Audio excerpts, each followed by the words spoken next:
New at 5, after months without a child drowning in Phoenix, 2 young children were pulled from pools in less than 24 hours over the weekend. 12 News journalist Sean Rice is joining us now in studio with why first responders are pleading for people to be vigilant around water this summer. Sean? Yeah, Mark Ribe, thankfully this is something we haven't really had to talk about so far in 2026, and that's because Phoenix Fire says it's recorded 0 child drownings or fatalities. That was up until this past weekend. In a little over 24 hours, 2 families found themselves faced with a very hard reality. Their child was unsupervised and fell into a pool. Officials are hoping these tragedies can prevent the next one if this message gets out. Drowning is silent and can happen to any child. For many Arizona families, the pool is the center of summer, a place to cool off, celebrate, and make memories.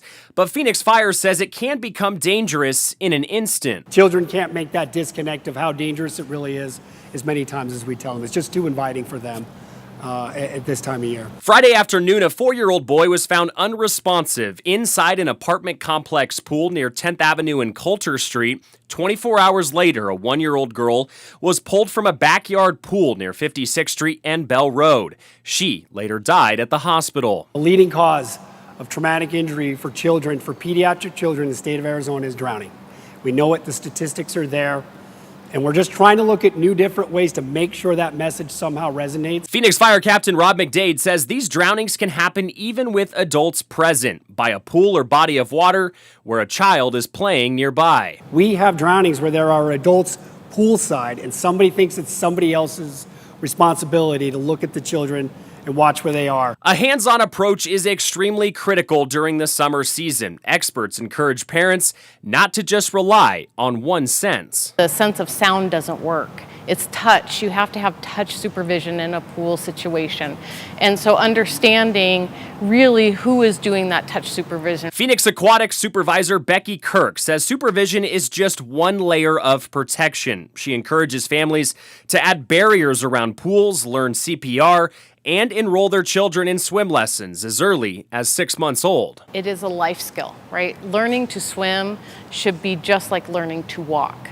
We don't play until we know how to do the skill. And if the worst does happen, seconds matter. Fire crews are trained to treat child drowning victims, giving them the best chance of survival possible. The screams of a parent that you'll never forget, the chaos on that scene. You are laser focused on the care of that child and getting them to a hospital. And that's what our firefighters did this weekend. But that's what we're supposed to do, and that's what we're trained to do. As one child continues to fight for his life and another family mourns an unimaginable loss, the hope for first responders is these calls become few and far between. Our hope is that this type of an incident that happened on this weekend is not repeated moving through the summer. And again, spread the word, talk to family.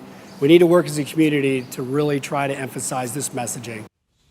It really is all about education. Officials are urging families to designate a specific water watcher anytime children are near a pool, and they say CPR refresher courses and low-cost swim lessons are available all across the valley throughout this summer. All right, Sean, thank you.